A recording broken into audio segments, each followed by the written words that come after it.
चलिए इस वक्त सबसे बड़ी खबर आपको बताते हैं कि सरकार को आरबीआई की तरफ से रिकॉर्ड डिविडेंड मिलने वाला है। आरबीआई ने FY24 के लिए सरकार को 2 लाख करोड़ रुपए डिविडेंड देने का ऐलान किया है और इस वक्त ये बड़ी खबर आ रही है। खास तौर पर अगर फिजिकल डेफिसिट के मोर्चे पर देखें तो ये काफी अच्छी खबर है कि आरबीआई की तरफ से रिकॉर्ड डिविडेंड इस बार मिलने वाला है। और आप देख सकते हैं कि अगर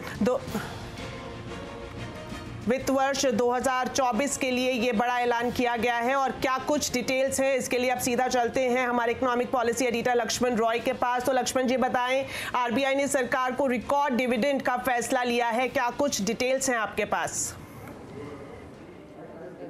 देखिए, इसके 2 महत्वपूर्ण पहलू हैं। पहली बात तो ये कि रिजर्व बैंक का मानना है कि अब जाकर के इकोनॉमी में, अर्थव्यवस्था में एक रफ्तार आई है, एक मजबूती आई है। इस वजह से आने वाले साल में आमदनी काफ़ी ज़्यादा बढ़ने वाली है और यही वजह है कि सरकार को ज़्यादा डिविडेंड दिया जा सकता है। हालांकि ये जो डिविडेंड दिया जाता है इसका एक फॉर्मूला होता है, जो एक्सपर्ट कमेटी ने अपने फॉर्मूला तय की थी उसके आधार पर डिविडेंड दिया जाता है।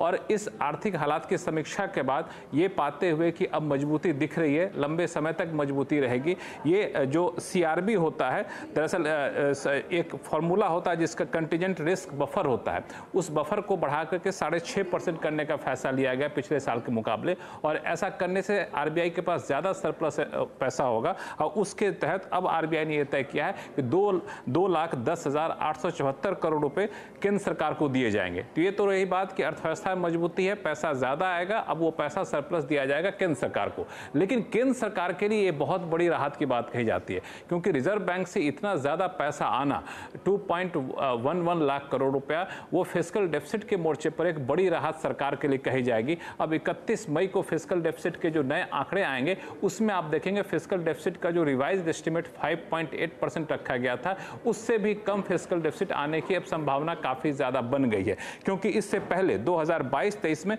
87,416 करोड़ रुपए रिजर्व बैंक ने सरप्लस दिए थे, उससे पहले सिर्फ 30,307 करोड़ रुपए दिए थे। अब ये 2.11 लाख रुपए जो है मिलना अपने आप में केंद्र सरकार के लिए बड़ी राहत है। और ऐसे मौके पे जब सरकार जुलाई में बजट पेश करने जा रही है, फिस्कल डेफिसिट के मोर्चे पे इस तरह की राहत सरकार को एक बड़े कदम उठाने के लिए, बड़ी राहत देने के लिए एक इसको भी एक वहां पे सरकार को राहत भी देता है, गुंजाइश भी छोड़ता है। इसलिए ये कदम जो है इसके काफी दूरगामी सकारात्मक असर पड़ने की संभावना है। शुक्रिया लक्ष्मण जी, ये पूरी जानकारी हमारे दर्शकों तक पहुंचाने के लिए। चलिए बढ़ते हैं आगे और बात करते हैं Pune Porsche car accident case की, जिसमें अब एक्शन तेज हो गया है। आरोपी को बालिग की तरह ट्रीट करने की याचिका पर जुवेनाइल जस्टिस बोर्ड में सुनवाई इस वक्त जारी है। फैसला जल्द ही आने की उम्मीद जताई जा रही है। पुलिस ने नाबालिग आरोपी के पिता विशाल अग्रवाल को भी गिरफ्तार कर लिया है। आज कोर्ट के बाहर कुछ लोगों ने विशाल अग्रवाल पर स्याही फेंकी और इसके अलावा जिस पब में नाबालिग ने शराब पी थी उसके मालिक और मैनेजर को भी गिरफ्तार कर लिया गया है।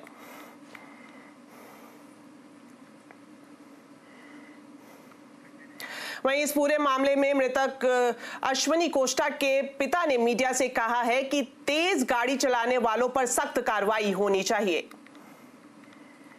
भारतीय कानून में इतने स्टेप्स हैं कि अलग से कोई ना तो स्टेप उठाने की ज़रूरत है, सिर्फ उन्हीं स्टेपों के ऊपर यदि कार्रवाई हो जाए तो गनीमत। ओवर स्पीड से गाड़ियां नाबालिग चला रहे हैं, ड्रिंक कर रहे हैं, पुलिस सिर्फ हेलमेट चेकिंग कर रही है। मेरे कहने का मतलब ये, बाकी चीज़ों पर भी तो चेकिंग होनी चाहिए। बाकी नंबर विदाउट नंबर प्लेट चल रही हैं, ओवर स्पीड गाड़ियाँ चल रही हैं, रात में 1 बजे किसी को भी डैश करके चल दे रही हैं। क्या है, ये सब बंद होना चाहिए। तो चलिए इस बड़ी खबर पर अब ज्यादा जानकारी के लिए सीधा जुड़ते हैं विवेक गुप्ता से। तो विवेक बताएं, क्या कुछ लेटेस्ट अपडेट है, पुलिस की तरफ से क्या एक्शन लिया गया है, पूरा घटनाक्रम अब किस ओर जाता हुआ दिखाई दे रहा है?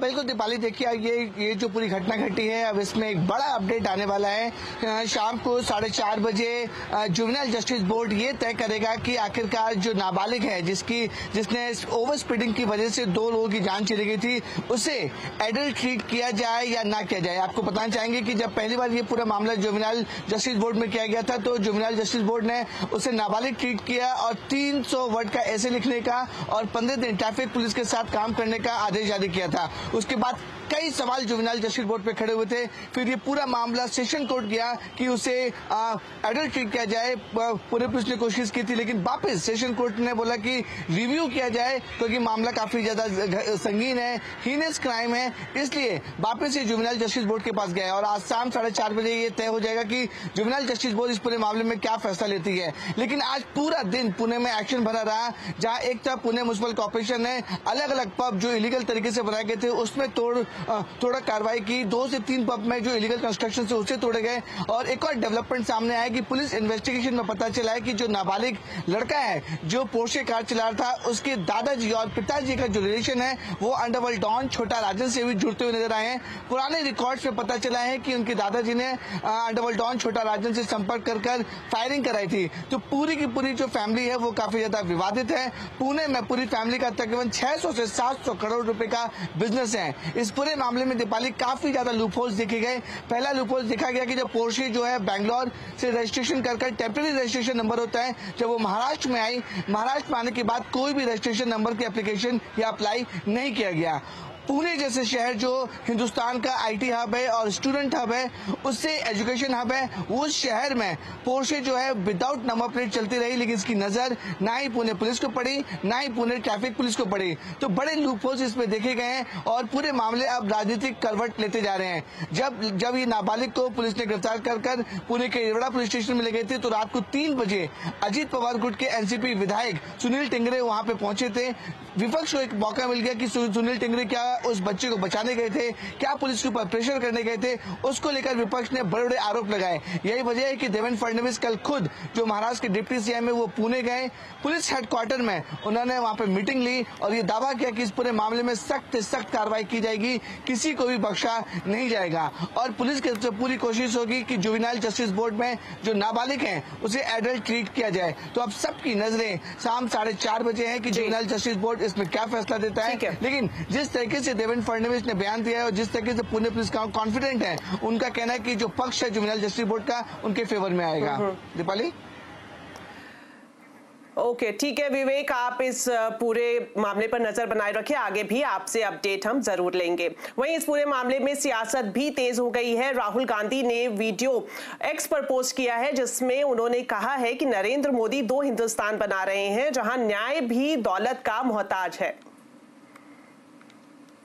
बस ड्राइवर, ट्रक ड्राइवर, ओला, उबर, ऑटो ड्राइवर्स अगर गलती से किसी को मार देते हैं तो 10 साल की जेल में सजा हो जाती है और चाबी उठा के वो फेंक देते हैं। मगर अगर अमीर घर का 16 साल का 17 साल का बेटा पोर्श गाड़ी को शराब पी के चलाता है और 2 लोगों की हत्या करता है तो उसे कहा जाता है कि ऐसे लिख दो।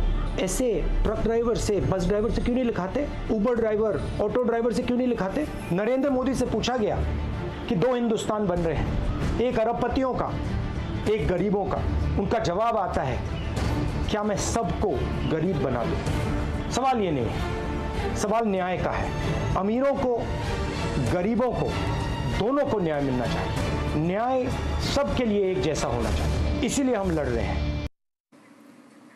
तो राहुल गांधी के इस वीडियो के बाद बीजेपी ने राहुल पर गंदी राजनीति करने का आरोप लगाया है। देवेंद्र फडणवीस ने कहा कि इस घटना का राजनीतिकरण करना बेहद गलत है। मैं ऐसा मानता हूं कि इस घटना का राजनीतिकरण करने की ये बहुत ही ओछी कोशिश है, क्योंकि पुणे की घटना में पुलिस ने तुरंत कार्रवाई की। जुवेनाइल जस्टिस बोर्ड ने उसके ऊपर जो निर्णय दिया उसके ऊपर हमने भी आश्चर्य व्यक्त किया है, लेकिन पुलिस उस पर रुकी नहीं। पुलिस ने वापस उस पर अपील दाखिल की। तो मुझे लगता है कि पुलिस की तरफ से पूरी कार्रवाई हुई, लेकिन हर चीज में वोटों की राजनीति को लाने का जो प्रयास राहुल गांधी करते हैं, मुझे लगता है कि ये बहुत गलत है और उन्होंने इस घटना का जो राजनीतिकरण किया है, मैं उसकी भर्त्सना करता हूं।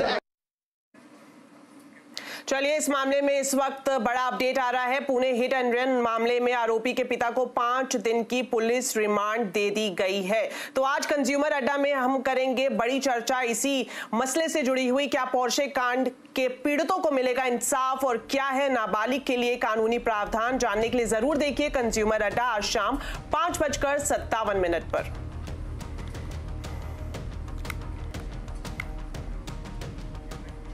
चलिए, बुलेटिन में अब वक्त हो गया है चुनावी महासंग्राम से जुड़ी बड़ी खबरों का।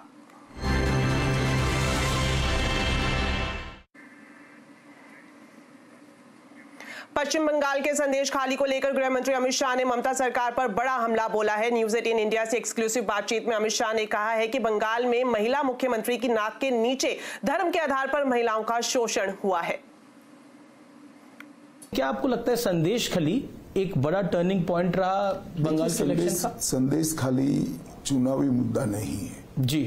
एक महिला मुख्यमंत्री के नाक के नीचे सालों तक धर्म के आधार पर महिलाओं का शोषण होता रहे और महिला मुख्यमंत्री इसलिए कुछ न करे कि शोषण करने वाले इनके कार्यकर्ता हैं, इनकी वोट बैंक का हिस्सा है। इससे ज्यादा शर्मनाक बात कोई हो ही नहीं सकती। ये इलेक्शन का मुद्दा नहीं है, ये देश की सुचिता का मुद्दा है। शासन किस तरह से चलना चाहिए? आपकी वोट बैंक को एड्रेस करने के लिए महिलाओं का आप शोषण करने दोगे? हम निश्चित रूप से इस मुद्दे को इलेक्शन के समय में भी और इलेक्शन के बाद भी बंगाल की जनता के बीच में ले जाए।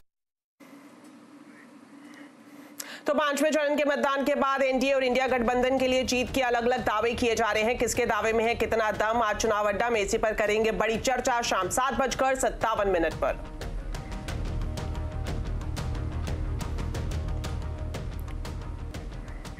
तो चलिए, सिर्फ 2 चरणों के मतदान बचे हैं और 4 जून को नई सरकार का चुनाव करने के लिए भारत पूरी तरह से तैयार है। जानिए कैसे भारत का चुनाव आयोग ये सुनिश्चित करने के लिए हर संभव प्रयास करता है कि हर कोई अपने अधिकार का इस्तेमाल कर सके। देखिए, हिस्ट्री टीवी 18 की documentary inked the great Indian election premiere हो रही है, जो आज शाम 7 बजे। इस वक्त अब आपको दिखाते हैं उसकी एक झलक।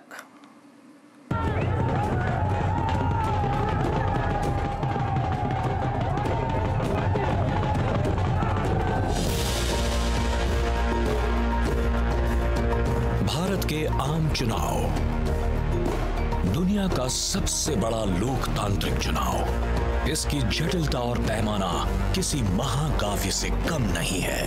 ये नागरिकों को अगली राष्ट्रीय सरकार चुनने में सक्षम बनाता है, जो दुनिया के सबसे बड़े लोकतंत्र का एक और कार्यकाल के लिए नेतृत्व करेगी। ये दुनिया में कहीं भी लोगों और सामग्री की आवाजाही की सबसे शांतिकालीन गतिविधियों में से एक है। भारतीय चुनाव का यही चमत्कार है। 10 लाख से ज्यादा मतदान केंद्र और चुनाव जिसे 1.5 करोड़ कर्मचारी मैनेज करते हैं, वही असली नायक हैं जो चुनाव करवाते हैं, गुमनाम नायक। और सबसे बड़ा नायक कौन है? मतदाता, जो मतदान केंद्रों पर लोकतंत्र के उत्सव की तरह इसका आनंद लेते हैं। ये देश के निर्माण में सबको एकजुट करने वाली सबसे बड़ी शक्तियों में से एक है। दुनिया के 7वें सबसे बड़े और शायद सबसे विविधतापूर्ण देश में भारतीय मतदाता, बूढ़े और युवा, हर खास और आम लोग गर्व के साथ अपनी स्याही लगी उंगलियां दिखाते हैं, जो इस बात का सबूत है कि उन्होंने भारत के भविष्य में सक्रिय भागीदार बनने का फैसला किया है। इस सबको संभव बनाता है भारत का निर्वाचन आयोग। ये जितनी उनकी कहानी है, उतनी ही भारत के लोकतंत्र की कहानी है। Inked, the Great Indian Election. Premieres 22nd May, Wednesday, 7 p.m. on History TV 18.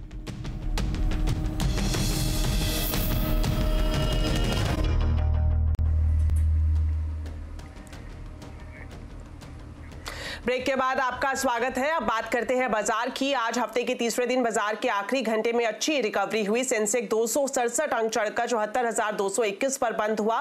वहीं निफ्टी 69 अंक चढ़कर 22,598 पर बंद हुआ। आज सबसे ज्यादा तेजी एफएमसीजी, रियलिटी, फार्मा शेयरों में रही। वहीं मेटल शेयरों में मुनाफा वसूली देखने को मिली।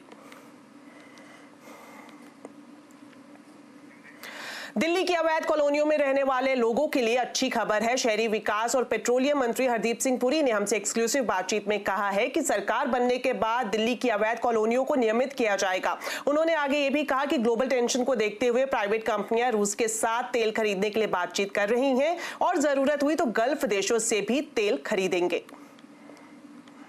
जो दिल्ली का अनऑथराइज्ड कॉलोनी है उसको लेकर सरकार का कमिटमेंट था, उसको लेकर क्या अभी स्टेटस? बिल्कुल, जो कमिटमेंट था वो पूरा करेंगे। हमने जब कमिटमेंट किया था 2019 में, जब हम लॉ लाए थे और हम बाकी काम किया, 2 साल हमारे कोविड के कारण काम जितनी जोरों से हम चाहते थे वो नहीं हो पाया। अभी हमारी जो रजिस्ट्रेशन है शायद 1,21,000 के करीब है, इसको हम 4-5 लाख पर ले जाएंगे। इसके बाद अब लोगों को आके रजिस्टर करना चाहिए और इस पे हम प्रचार करेंगे और इसको आगे ले जाएंगे। मेट्रो के डेवलपमेंट को लेकर जो सरकार मेट्रो डेवलपमेंट तो बढ़िया चल रहा है। अभी ऑलरेडी हमारे यहाँ 945 किलोमीटर्स है और उतना ही आगे बढ़ने, उससे थोड़ा कम आगे बढ़ने का काम हो। तो ऑलरेडी प्रोजेक्ट्स अप्रूव्ड हैं, टाइमलाइंस भी हैं हमारे पास। RRTS का हमें और करना है। सर, एक सवाल ऑयल को लेकर कि ऑयल प्रोड्यूसिंग देशों में थोड़ी सी डिस्टर्बेंस चल रही है और उसी बीच में ईरान का भी मामला आया है। आपका क्या आउटलुक है सर ऑयल प्राइसेस और क्रूड को लेकर? नहीं, मैं देखिए, इस पे चिंता का विषय तो रहता है, पर हमारी यही कोशिश रहती है कि हमें अवेलेबिलिटी में कमी ना आए। कभी भी हमारे रिटेल आउटलेट्स में, हमारी रिफाइनरीज में कमी नहीं पड़नी चाहिए। वो मेरा पूरा विश्वास है कि ये नहीं होगा। दूसरा, हमें प्राइस पे, अफोर्डेबिलिटी पे चिंता रहे। अभी आज हम लॉन्ग टर्म कॉन्ट्रैक्ट्स में ज्यादा डिस्काउंट करेंगे और कभी कभी अगर जियो पॉलिटिकल टर्बुलेंस होती है और मान लो कोई सी रूट्स बंद हो जाते हैं, तो फिर हमारे जो नजदीक में देश हैं गल्फ में, उनसे ज्यादा इंपोर्ट होता है। तो ये हमारा हमेशा कोशिश रहता है हम टेंडर फ्लोट करें और सस्ते बेसिस पे कच्चा तेल। क्रूड के आउटलुक क्या है?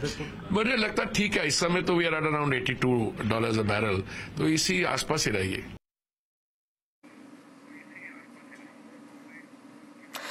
चलिए अब आपको अपडेट देते हैं गर्मी से जुड़ा हुआ। पूरे उत्तर भारत में भीषण गर्मी से हाल बेहाल है। भारतीय मौसम विभाग ने कई राज्यों में गर्मी को लेकर रेड अलर्ट जारी किया है। इस हफ्ते अधिकतम तापमान 48 डिग्री रहने की उम्मीद है। IMD ने दिल्ली, पंजाब, हरियाणा, चंडीगढ़, राजस्थान और उत्तर प्रदेश में सीवियर हीट वेव का अलर्ट भी जारी किया है। आने वाले 5 दिन भीषण गर्मी रहने की आशंका है।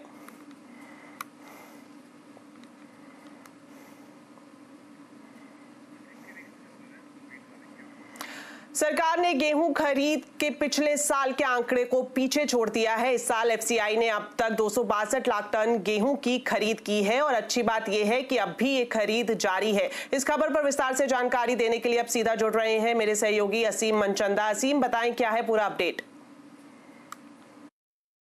पिछले साल सरकार का गेहूं का स्टॉक 16 साल के सबसे निचले स्तर पर पहुंच गया था। इसको देखते हुए सरकार ने इस साल 330 लाख टन गेहूं खरीदने का फैसला किया था और बहुत जल्दी ही गेहूं खरीदने की शुरुआत भी कर दी थी। तो काफी सरकार को इसमें सफलता मिली है। अब सरकार ने अपने पिछले साल के जो इतनी गेहूं खरीद की थी उसके टारगेट से सरकार आगे बढ़ गई है। पिछले साल सरकार ने करीबन 261 लाख टन के आसपास की गेहूं की खरीदारी की थी। अब ये संख्या 262 लाख टन के पार पहुंच गई है। तो कुल मिलाकर के सरकार के लिए काफी राहत है। खासतौर पे कि पिछले साल काफी हमने देखा था कि गेहूं के दाम भी बढ़ गए थे, तो सरकार को मार्केट इंटरवेंशन करना पड़ा था। तो अब सरकार आसानी से मार्केट इंटरवेंशन कर सकती है। इतना ही नहीं, सरकार जो अपनी मुफ्त राशन की स्कीम चला रही है उसके अंदर भी राशन आसानी से दे सकती है। सरकार को आगे भी उम्मीद है कि गेहूं की खरीदारी जून तक चलती रहेगी। सरकार का स्टॉक जो है वो 270 लाख टन से लेकर के 275 लाख टन पहुंच सकता है और सरकार के लिए एक बड़ी राहत है और लोगों के लिए भी एक बड़ी राहत है कि उनको आसानी से राशन मिल पाएगा। सरकार जरूरत पड़ने पर मार्केट में इसको बेच भी पाएगी। शुक्रिया सीम इस पूरी जानकारी के लिए। तो बुलेटिन में फिलहाल इतना ही। आप खबरों पर अपडेट रहें, CNBC आवाज से जुड़े रहें हमारे सोशल मीडिया हैंडल्स के जरिए। नमस्कार।